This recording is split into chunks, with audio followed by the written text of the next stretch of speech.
আসসালামু আলাইকুম, সবাই কেমন আছেন? আশা করি সবাই ভালো আছেন। আজকে আমি মাছ ভাজবো। আমি হলুদ মরিচ লবণ দিয়ে মাছগুলো মাখিয়ে নিয়েছি। এখন একটা প্যান বসিয়ে দিয়েছি, তার মধ্যে তেল দিয়ে দেব।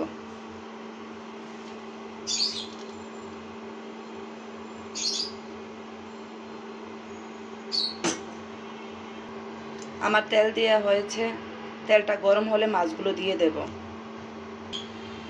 সবসময় তেল গরম হলে মাছ দেবেন, না হয় মাছ ভেঙে যাবে, উঠতে যাবে না। আমার তেলটা গরম হয়ে গিয়েছে, এখন মাছগুলো দিয়ে দিচ্ছি।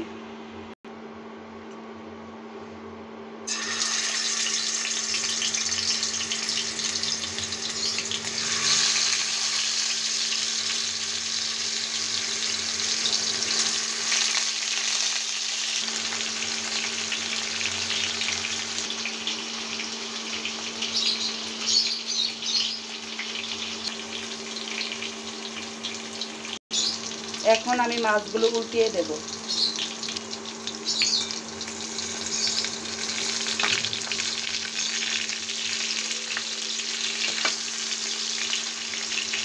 আমার মাছ ভাজাটি হয়ে গিয়েছে, এখন তা নামিয়ে ফেলবো। আমার মাছ ভাজাটি কেমন হয়েছে অবশ্যই কমেন্ট করে জানাবেন। সবাই ভালো থাকবেন। আল্লাহ হাফেজ।